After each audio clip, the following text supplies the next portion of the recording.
Hi guys, it's Katie. I'm going to do some food prep. I don't have a ton to do this week, and I don't have a ton of time, so I'm just going to go ahead and get started. I'm going to make some soft tortillas, flour tortillas. I'm going to make some pizza sauce. I have to soak some beans. I think there was one other thing I need to do.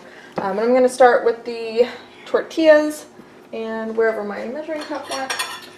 I'm using a recipe. I think I got it off of All Recipes.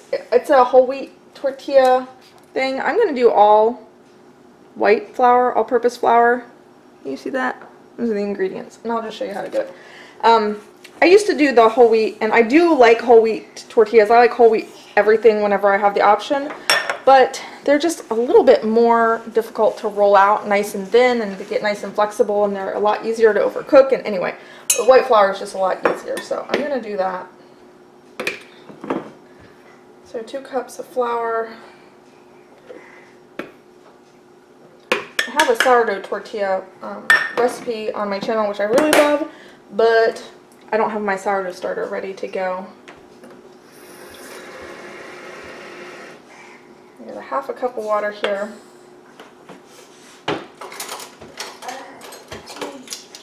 You may or may not use all of. I'm going to put 2 teaspoons of oil or fat. I'm using avocado oil.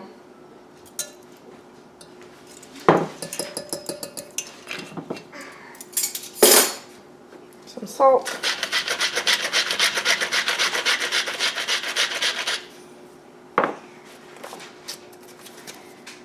Baba.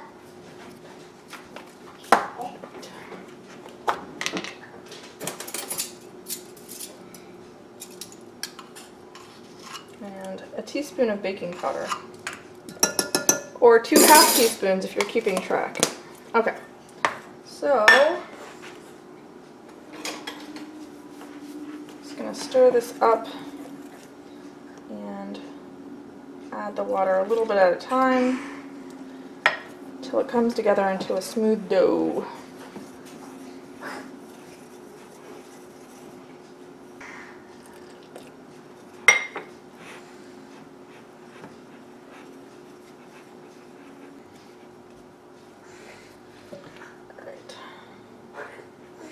So it looks like I've used probably about 3/4 of a cup of water, and that should be enough. Probably a little bit too much, but we'll make it work. And then you just want to work the rest of the dry flour in and just knead it for like a minute or 2. And if I had more time, I would let this rest. It'll make it easier to roll out, and it is a little bit sticky, so I'll just use a little bit of flour here.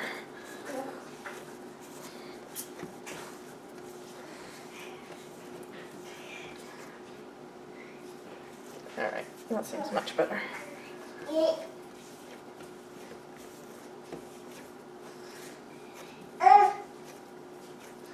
And it should turn pretty smooth in just a few minutes, like I said.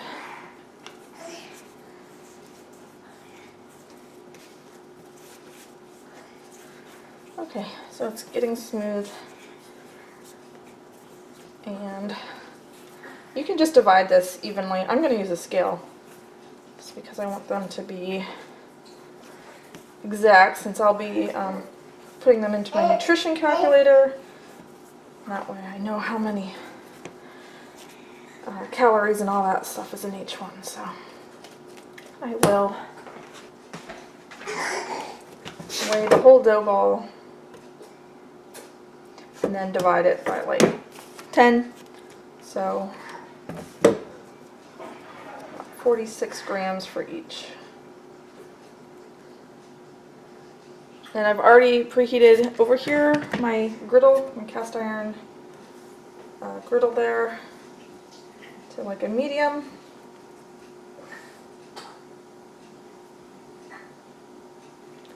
Once I get these all portioned out, I'll bring you back when I start to roll them.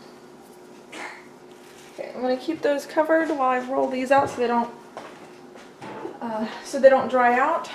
And then I'm going to roll these out, and the trick is to roll them basically as thin as you can while still being able to handle them. What? I love them. Okay. Yeah, you love them, I know. And that's why using the whole wheat flour made that just a little bit more difficult. So you had to end up rolling them a little bit thicker, and I don't know. It's just, I like it this way better. You get a more pliable tortilla when you can roll them thinner. They cook more evenly, and they have that nice stretch to them so that you don't have your tortilla crumbling when you fill it with all of the fillings. And you can add a little flour when you're rolling out if you need to.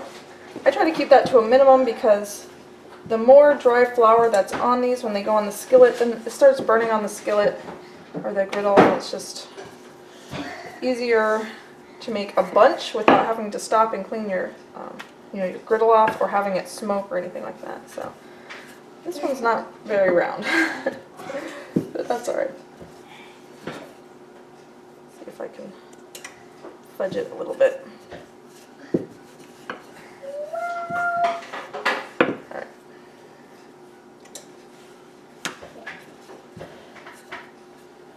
And these are going to be for tacos, so they're a little bit smaller.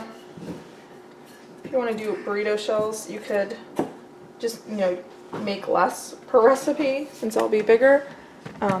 But because my griddle is this size, I find that this size works pretty well. Go ahead and put that on the hot griddle. And I also am going to get a clean dish towel, put it over here so that I can put them in a towel when they come off the griddle. And you'll see some bubbles will start to form, and it'll puff up, and then you're going to flip it. And I'm going to roll out my next one. You can see everything here. I'm going to roll out my next one while that one is working, so it takes a little practice to be able to do it all at once. If you want, you can roll out a few at a time and then grill them all. But if you roll them out ahead of time, they either stick together, they stick to the counter, or they dry out. So you might want to roll out just a few, like maybe 4, and then grill them, and then roll out 4 more, something like that. That way you can give your full attention to each step. Bless you. My griddle probably wasn't fully preheated. I preheat it till this handle is warm, because it's all cast iron, so the handle does get warm. And if it's heating all the way up to the handle, the heat is transferring all the way up to something that's not directly above the burner, then I know it's fully preheated. But I'm just eager to get these started and finished, basically. It's not going to blister, but it's cooked.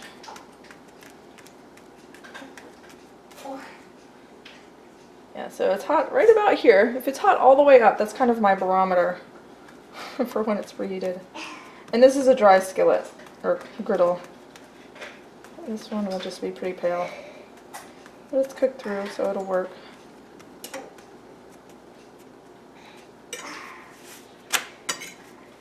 You put it in the towel and you cover it up, and then they'll steam together. If you can see, you can kind of see through this. That's how thin it is. My countertop is really nice because it's got these kind of darker pieces, and so when I can start seeing the countertop through, that's when I know it's ready to put on the griddle and it's thin enough. You just kind of drape it on, and you should see some blisters start to form pretty immediately. Not sure how well you can see that. And it'll puff up little bubbles. And it just takes about, I don't know, 15-20 seconds.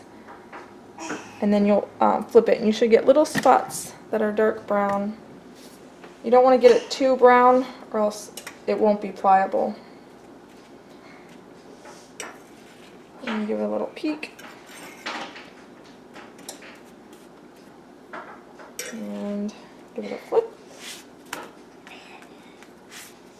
Alright, and that's what it looks like on the other side. You can cook them, however you like. Depends on what you're using them for too, so.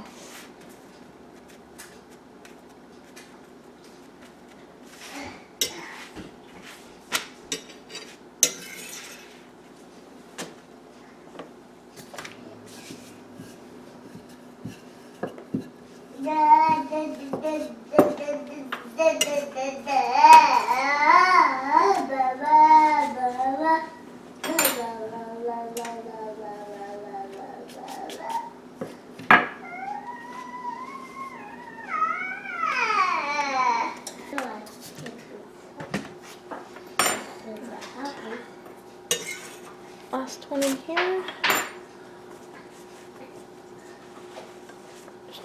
Flip the whole thing over because as it sits there, the bottom gets, like, the towel's a little damp, and I don't want the bottom one to get too soggy, and I don't want the top one to be too dry because it was the last one put on. So anyway, I just flipped the whole thing.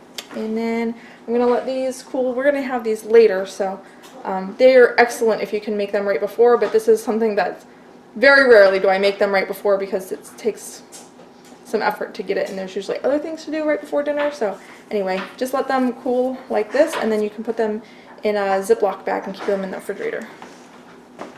Okay, next up I'm going to make pizza sauce. I have this all in its own video, but I will show you quickly. It's super duper easy. It's a 6-ounce can of tomato paste, a cup and a half of water, 1/4 cup of olive oil,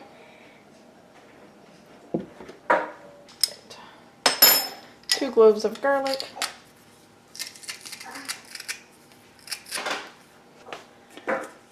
½ teaspoon of dried oregano,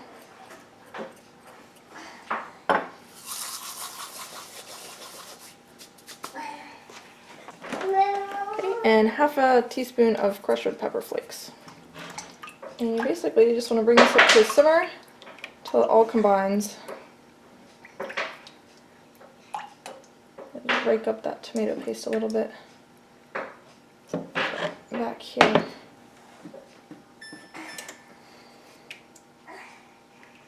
It takes a little stirring to get the oil and the tomato paste mixed in, but it should make a a thick, smooth sauce. Which I almost forgot. Just to taste salt and pepper.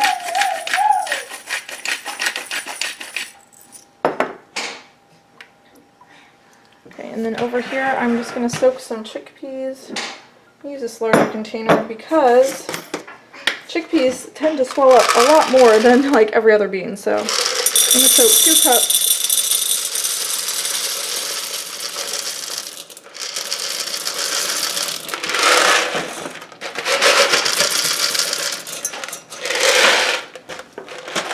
So 2 cups of chickpeas, and this is for chana masala. So you want plenty of water, and then I'm going to let this sit for about 24 hours, and then I'll drain the water and rinse it like every 8 to 12 hours. Just put those off to the side right now. Our pizza sauce is already starting to come up to a simmer, and I want to make sure I'm not letting it scorch on the bottom. So just heat it up until the flavors kind of mingle together. So a lot of times what I do is I'll heat it up like this and then let it cool and then use it right away. But what I'm going to do is put this in the freezer since I don't need it till Friday. So we'll just let it simmer a little bit here. If you can see, it's already coming together. So it's not just tomato paste and oil and water, it's coming together into a sauce pretty easily. A lot of times I do fresh oregano when it's growing in my garden, and that you really want to let it simmer because it takes a while. The dried, it just kind of crumbles up and gets all incorporated pretty easily, but when it's fresh it is nice to let it simmer a little bit. Alright, and I got one last thing to do, so let me bring them over. Okay, so I got 12 avocados here, and I'm going to make some guacamole with some of them. I got these little containers. They seem like a really nice size. Let me show you. I have one already. I had a couple, but I taste tested them to see how they would freeze. They freeze beautifully. And this is just avocado, a little lime juice, salt, and garlic powder. If you wanted to make guacamole with like diced tomatoes or diced onions or something, I might wait and add that when you serve it. But when it's just avocado with a little seasoning, it freezes perfectly. Like, I didn't know the difference whenever I thawed it and ate it. So this little container makes a really nice size. You can use it as a dip for veggies or chips, or you can put it on a sandwich or put it on top of a burger, or make avocado toast or something like that. So I have 4 more of those little containers.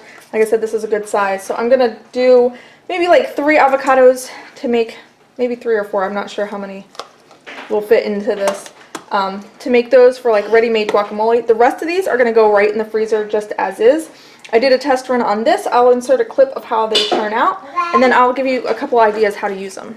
Hi guys, it's Katie. I got a ton of avocados because they were a good price, and I wanted to try how to preserve them. I asked on a previous video and got some good suggestions about freezing guacamole or freezing the avocados. What I did with this avocado is it was fully ripe, and I just stuck this whole thing straight into the freezer and let it freeze solid for about 2 or 3 days. And then last night I pulled it out of the freezer and I put it in the fridge. It's quite cold still, but I'm pretty sure that it's thawed all the way through. I can feel it's a little bit, soft because it was right when I froze it. So hopefully this turns out. I'm going to cut into this and we'll see what it looks like.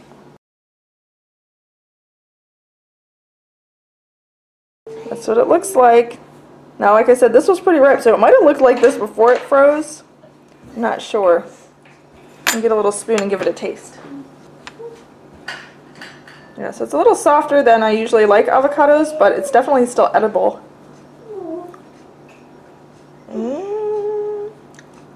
And the texture is okay. It's a little bit grainy. But I think if this were blended up for guacamole, it would be perfect. Alright, so like I said, they don't turn out as good as fresh, but nearly as good as fresh. And I don't think that I would use them just to eat as an avocado, as a topping or something like that. If I did, I'd make them into guacamole. But doing it this way is a lot easier because you don't have to do anything. You can just chuck them right in the freezer.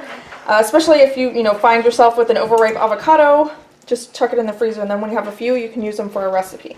So what would you use avocados for? I have a couple recipes on my channel already for a spinach avocado pasta. It's so delicious. And I also have a recipe for an avocado chocolate mousse. That's also so delicious. Both of those are great recipes because the avocados, they change color slightly.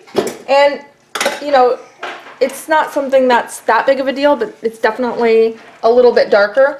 But those 2 recipes, I'm just stirring my pizza sauce. I'm actually going to turn it off. Those 2 recipes, the spinach avocado pasta, the avocado is mixed up with spinach, so it's bright green. So you won't ever notice that the avocado is slightly browned. And then again with the chocolate mousse, there's cocoa powder in it. So it's going to be a dark, chocolate brown anyway. So it doesn't really matter. You won't see that the avocado has browned. So that's what I'll probably use a lot of these for. You could also, after they're frozen whole, you could make them into guacamole. Like if you had 1 or 2 avocados and you added a 3rd one from the freezer to make enough, I think that the other avocados would keep the bright color enough. So anyway, these are beautifully ripe, and I'm just going to mash up, what did I cut up 2 so far? Mash it up and see how much I got here. Put a little lime juice. Lime juice will help keep their color, but especially if I was going to do the chocolate mousse, I wouldn't want lime juice in that. The other recipe, the spinach avocado pasta, does have lemon juice in it, so a little lime juice wouldn't taste out of out of the ordinary. Keeping them whole and just kind of plain avocado would be great. Then you can use them however you want, sweet or savory. And normally I like my guacamole a little bit chunky with like bits of avocado, but I think the texture changes just a little bit. So if you're going to freeze avocado, you want to use them in an application that's pretty well blended or pureed. A little salt and pepper, maybe just salt, and a little garlic powder. Alright, let's see how many of these fill up.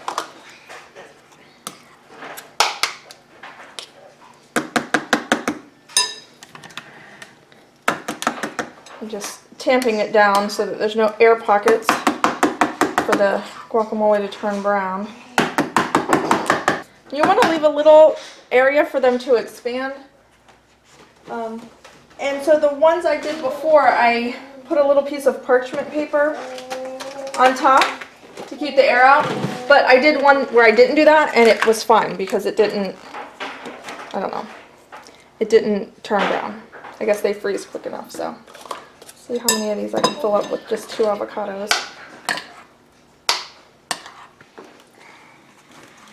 Alright, so that's 3 more ready-made guacamole for the freezer, and then 10 avocado. I'm going to put them in a grocery sack so they don't go migrating all through my freezer.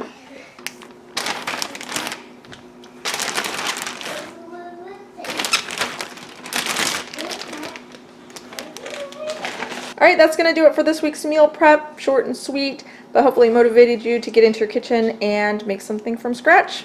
Thanks for watching. Bye!